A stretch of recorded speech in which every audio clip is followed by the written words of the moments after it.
Hi guys, I'm Dan at vintagevelo.org, and today I'm coming to you from a small village in rural France where I'm taking part in a local sportive. Now, these are a bit special only to France in that obviously we're all used to organised sportives.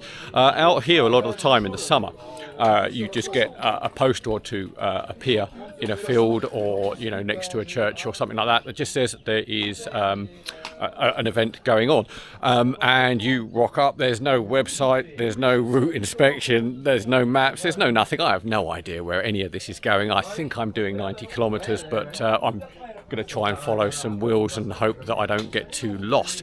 But unlike, certainly in the UK where organisation, where even you have to pre-book car parking, stuff like that, there is none of that here. It is literally just show up, sign in, have a look at a map, and then, I was chatting to the organiser, you have a coffee and off you go whenever you're ready. It's just like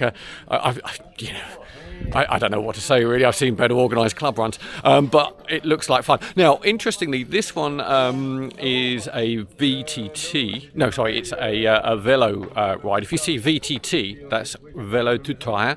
That's all terrain. You obviously got the cyclocross as well, but this is also at the same time as being a bike ride. It's also a randonnée, a rando. So there's an organised walk, which a couple of my buddies are off doing at the moment as well. So hey, who knows? But some of the riders are leaving, so I'm going to probably go and follow those guys, else I am going to get really lost.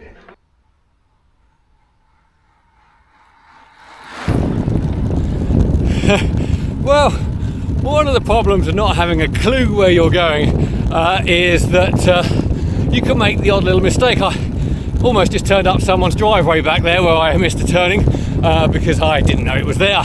But I can see a group of riders ahead of me, so I think I'm just going to bridge over to them, get on the back and then follow them, because I have no idea where I am, and if I miss one road sign, one little yellow velo course sign, I'm in big trouble.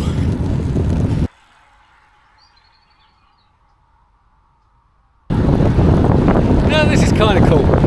The group I bridged over to seem to be riding quite hard, powering through corners and turnings and doing a lot of in and offs. And I just realised I just caught up with another group, and this is clearly two different cycling clubs that are kind of going up against each other.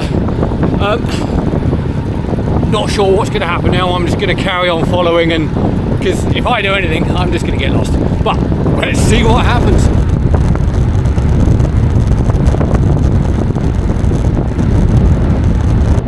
Now, some of you out there may recognise the bike I'm on today.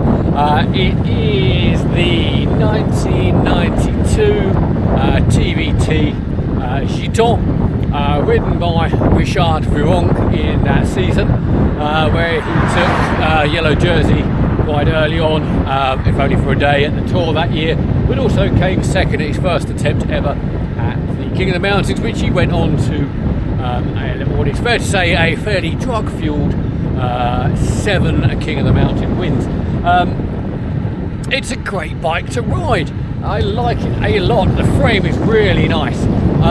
If you've never ridden one of these early carbon TVTs, you've got carbon tubes that are spun, mandrel spun and wound, and then they're bonded into aluminium lugs, and they ride really, really nicely.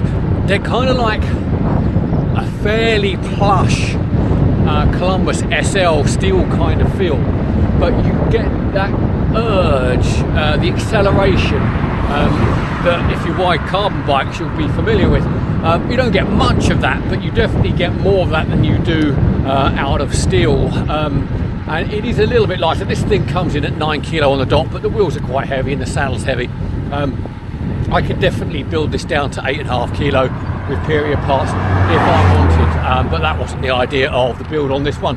Also, incidentally, as ever, just going across here, guys, as ever, on here, I've only got most of the Mavic group set, not being an enormous Mavic changer fan, and I know for some of you guys it's a course concern that I'm not an enormous fan of Mavic, but I like to think, you know, I try and be an honest chap, and I can't say that everything I've ever ridden is fantastic and a joy to ride, because sometimes it isn't. And I find on Mavic equipped bikes, if you put a Dura Ace derailleur and index shifter on there, oh, they are transformed and they are fantastic.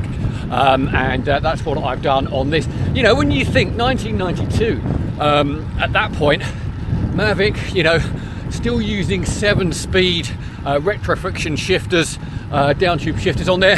Shimano at that point, you know, you're using 8-speed STI levers up front. I mean, that is quite a technological difference at the time. But certainly go back 10 years before that, this Mavic stuff was spot on, but not at the time when this bike was made. Anyway, more mileage to do.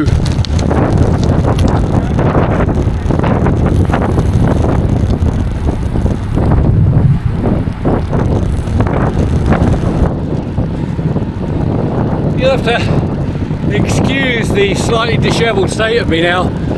The battle between the two cyclo clubs kind of fizzled out at a feed station. You know, it was full on, you know, but with a lot of joking, and it wasn't an official race, but the front guys were definitely going for it. Guys getting spat out all over the place. Then feed station, they're all chatting and patting each other on the back. Then it kind of broke up.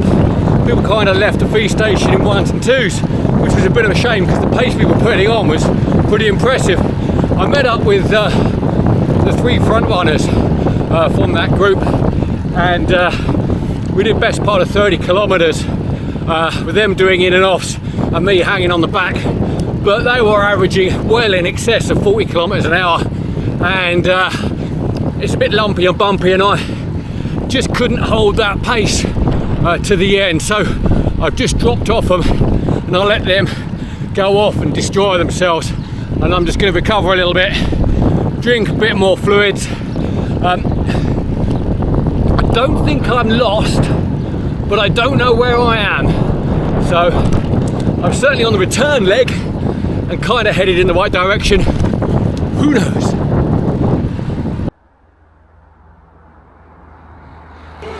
Okay, now that's completed this little local French Sportive. Yeah, great fun.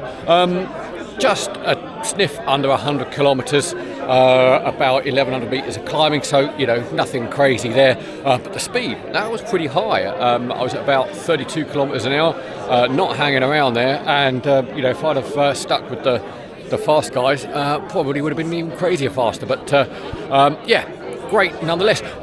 Little thing I did know, I'm not suggesting there was any skullduggery or anything rum going on, but there were some club riders I passed, maybe 3/4 of the way, 2/3 of the way through, and I did notice the 3 riders ahead of me who were going real fast towards the end met up with some more of their club riders who distinctly looked like, back here, the guys I passed earlier, and they never went past me. So who knows, maybe they just got lost and took a shortcut. At least that's what I'm thinking. Anyway, I hope you enjoyed that. Do like and subscribe for anything else that's cool to do with vintage bikes. Thanks a lot.